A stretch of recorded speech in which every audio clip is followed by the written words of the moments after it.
Bonjour, je m'appelle actuellement Joseph Fadel, je suis marié, j'ai 4 enfants, 2 garçons et 2 filles. Alors avant j'étais musulman, je descends du 7e imam Moussa al-Kazem. En d'autres termes, je suis un descendant direct de Mahomet, le prophète de l'islam. Vous êtes un descendant de Mahomet.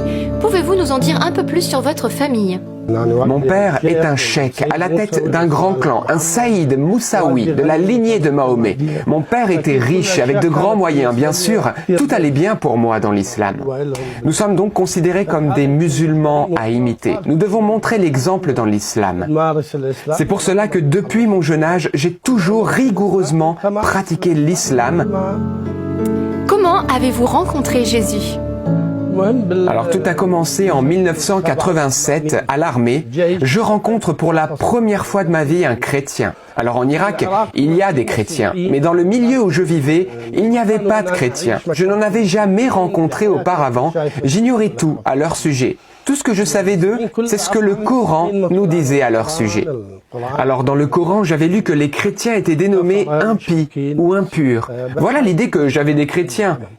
Donc, à l'armée, je rencontre ce jeune chrétien, et là, je me rends compte que c'était quelqu'un de bien. Alors, je ne voulais pas le voir finir en enfer. J'ai décidé de le convertir à l'islam. Alors, tout d'abord, je commence par lui demander de me donner un évangile. Je savais que d'après le Coran, les chrétiens auraient falsifié leur évangile. D'où mon idée de lui prouver cela. Il me répond qu'il est d'accord de me donner un évangile, mais avant, il me lance un défi. Il m'invite à lire et à comprendre le Coran, et cela en toute sincérité avec moi-même. Et ensuite, il me ramènera un évangile.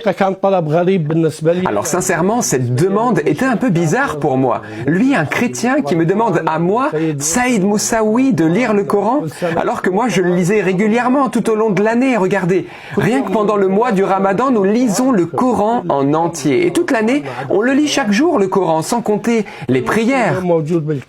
Alors oui, lire le Coran, le connaître par cœur, c'est une chose, mais le comprendre, je ne cherchais pas vraiment à le comprendre, comme d'ailleurs beaucoup de musulmans sur la terre. Alors je me suis dit, mais pourquoi je n'essaierais pas de comprendre le Coran? Alors, lors de ma permission, je vais me rendre auprès d'un imam très réputé et reconnu au sein de notre branche de l'islam, notre référent en quelque sorte, pour lui demander de m'aider à comprendre le Coran.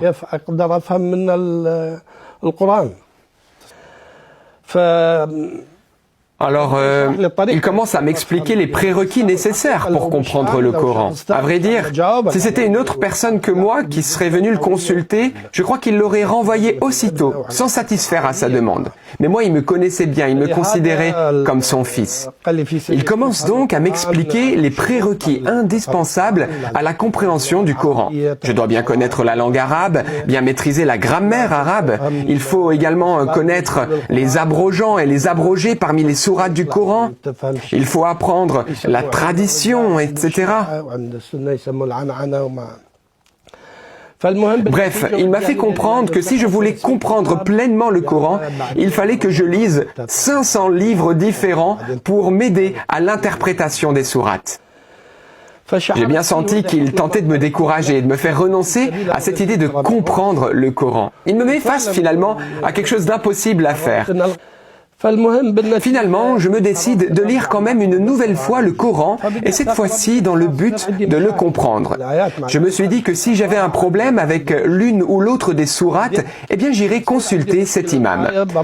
En définitive, pendant 5 mois, je vais lire le Coran et aller consulter régulièrement cet imam.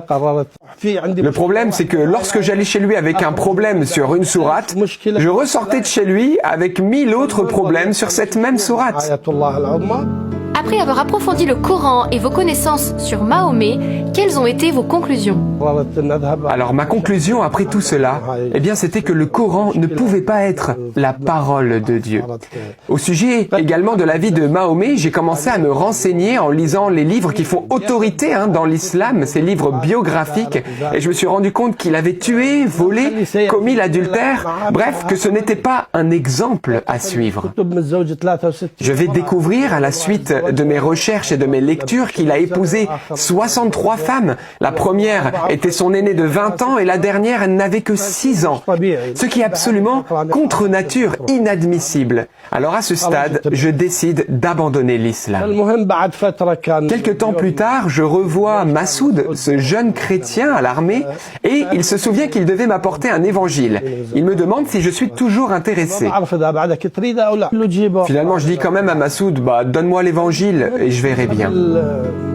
Vous voyez Jésus en songe. Racontez-nous. En effet, tout a commencé la veille du jour où Massoud devait me donner la Bible. Je vais faire un songe. Je me retrouve sur la rive d'un ruisseau, large d'environ 1 mètre, et sur l'autre rive, il y avait un homme. Et j'étais attiré par sa présence. J'ai une grande envie de le rejoindre sur l'autre rive. Je me mets alors à enjamber le ruisseau, et voilà que je me retrouve suspendu dans les airs. Impossible de gagner l'autre rive, ni même de revenir sur mes pas. J'étais déstabilisé, effrayé. Mais voilà que l'homme, plein de compassion pour moi, me tend la main et me dit « Si tu veux venir à moi, il te faut d'abord manger le pain de vie. » Le pain de vie. Au réveil, ce matin-là, j'étais bouleversé. Les paroles de cet homme s'étaient gravées en moi. D'ailleurs, je n'avais jamais entendu parler du pain de vie. C'était tout nouveau pour moi. C'était la première fois de ma vie que j'entendais parler de cela, le pain de vie. Alors la journée continue et Massoud arrive avec l'évangile qu'il me donne dès son arrivée. Je me mets à l'écart pour le lire et je décide de l'ouvrir comme ça, par hasard. Et voilà que je tombe sur le chapitre 6 de l'évangile selon Saint Jean. Et la toute première parole que je vais lire dans cet évangile, c'est lorsque Jésus dit « Je suis le pain de vie ». La même parole que j'avais entendue en songe. C'était fou pour moi.